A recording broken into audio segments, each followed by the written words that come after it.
I will never forget the day I was 10 years old and I crafted a love letter for a girl that I really liked in school.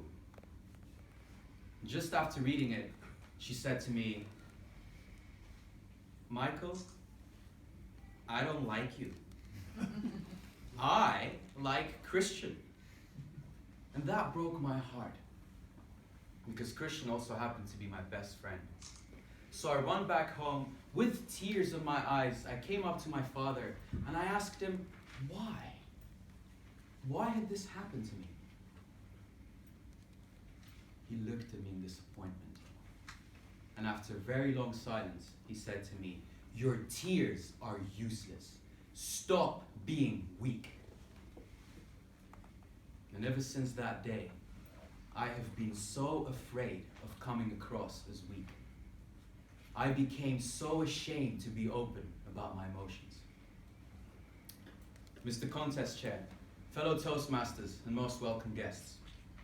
From a young age, we are taught that strength equals success.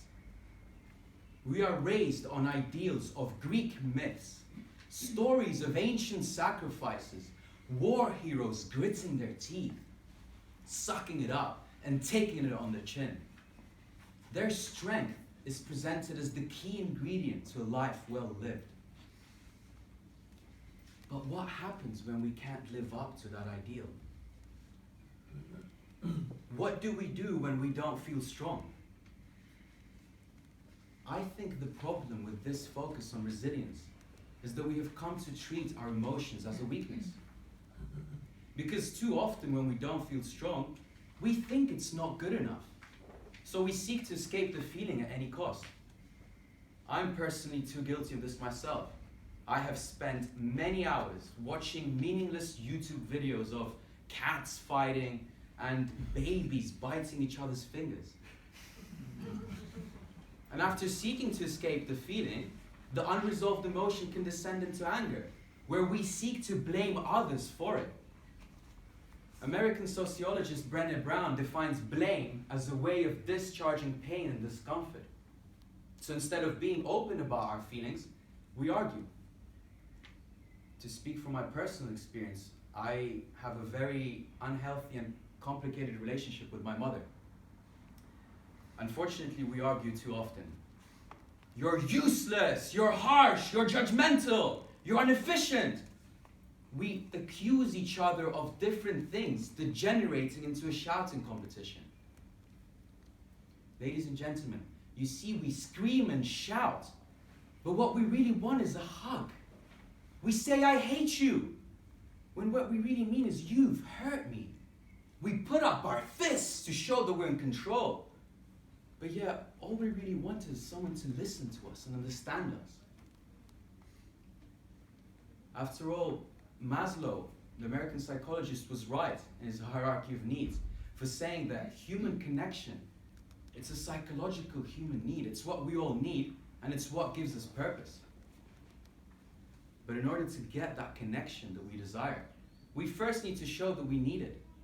So for example, when someone asks us how we're doing, instead of resorting to the usual robotic response of saying, "I am very well, how are you?" we might not be feeling well.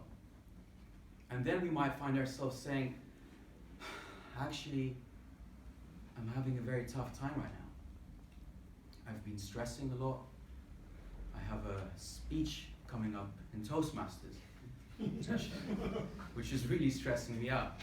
And you see, when we're open about our feelings, we trigger empathy, which fosters connection.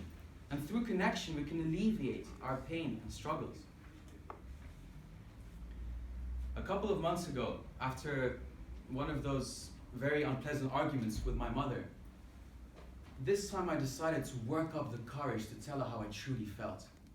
So I picked up my phone,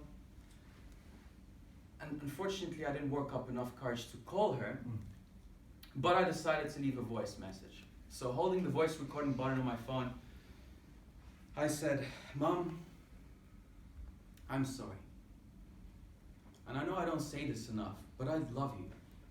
And it's so awful that we have to argue so often because you are the most precious person in my life.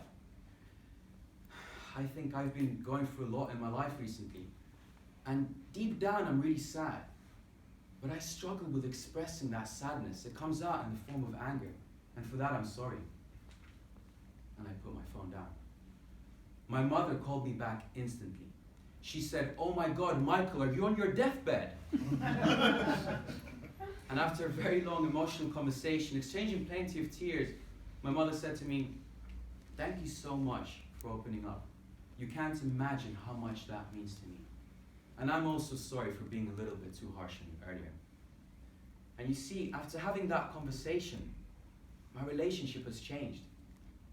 I mean, we still argue sometimes, but we're more open about our feelings, and that helps us to understand each other better.